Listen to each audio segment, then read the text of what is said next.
CBI, मैंने एक बार कहा कि ईडी है एग्जामिनेशन डेमोक्रेसी। आपको इस परीक्षा से गुजरना ही होगा।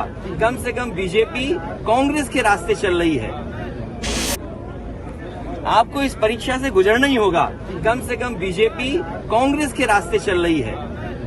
नमस्कार, लाइव सिटीज में आपका स्वागत है। मैं हूं आपके साथ प्रीति झा। लालू परिवार और उनके करीबियों के यहाँ जिस तरीके से ईडी लगातार कार्रवाई कर रही थी, इसको लेकर हर तरफ से प्रतिक्रिया सामने आ रही है। जी हाँ, बता दें कि जिस तरीके से लालू की जो 3 बेटियां हैं, उनके यहाँ भी ईडी जो है पहुंची और जांच पड़ताल कर रही थी, पूछताछ कर रही थी, जिससे यह कहा जा रहा था कि उन्हें और उनके बच्चों को टॉर्चर किया जा रहा है। लेकिन इस तरीके से बता दें आपको, तो विपक्ष लगातार बीजेपी पर हमलावर हो रही है। जी हाँ, दरअसल समाजवादी पार्टी के राष्ट्रीय अध्यक्ष बीजेपी को लेकर कह दिया कि बीजेपी जो है वो कांग्रेस के तर्ज पर ही चल रही है। एक वक्त ऐसा आएगा जब बीजेपी का भी नाम लेने वाला कोई नहीं होगा। वो कहते हैं कि अरे इनकम टैक्स का छापा उन पे न पड़े तो उन्हें बड़ा बुरा लगता है।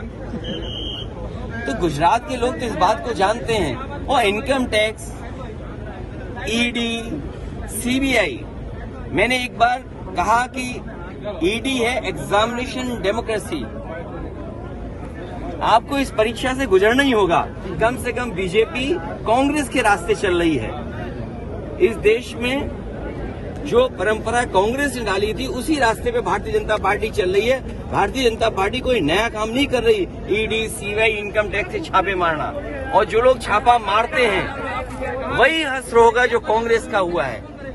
अगर आज ये छापा मार रहे हैं तो कल बीजेपी के भी नाम लेने वाले लोग नहीं बचेंगे। ईडी की कार्रवाई पर क्या कुछ कहते हुए नजर आ रहे हैं। उन्होंने भाजपा को कैसे बताया कि वो कांग्रेस के तर्ज पर काम कर रहे हैं और आने वाले समय में अभी जो कांग्रेस का हाल हुआ है वही बीजेपी का हो जाएगा। इसी के साथ यह भी आपको बता दें तो कांग्रेस के जो राष्ट्रीय अध्यक्ष है मल्लिका अर्जुन, उन्होंने भी ट्वीट कर बहुत सारी चीजें जो है वो बीजेपी को सुना दिया है। जी हाँ, उन्होंने क्या कुछ ट्वीट किया है वो हम आपको बता दें।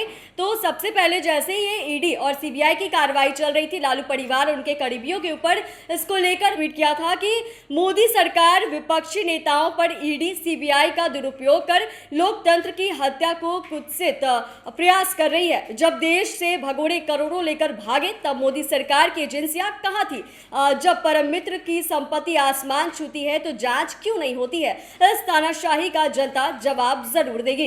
इस तरीके से इन्होंने ये ट्वीट किया। और आगे भी उन्होंने ट्वीट किया था कि पिछले 14 घंटे से मोदी जी ने बिहार के उप मुख्यमंत्री के घर पर ईडी बैठा रखी है। उनकी गर्भवती पत्नी और जो बहनें हैं उनको सताया जा रहा है। लालू प्रसाद यादव जी बुजुर्ग हैं, बीमार हैं, तब भी मोदी सरकार ने उनके प्रति मानवता नहीं दिखाई और अब पानी जो है वो सिर से ऊपर चला गया है। जी हाँ, बता दें आपको कि जिस तरीके से दिल्ली में तेजस्वी यादव के आवास पर भी ईडी जो है वो 15 घंटे की पूछताछ की। तमाम चीजों को लेकर विपक्ष की तरफ से प्रतिक्रिया सामने आई है और इसको लेकर समाजवादी पार्टी के जो राष्ट्रीय अध्यक्ष है और वही कांग्रेस के जो राष्ट्रीय अध्यक्ष है, उनकी भी प्रतिक्रिया सामने आई है और इन दोनों ने मिलकर बीजेपी को सुना दिया। तो फिलहाल इस वीडियो में आज बस इतना ही। बाकी की खबरों के लिए देखते रहिए लाइव सिटीज। धन्यवाद।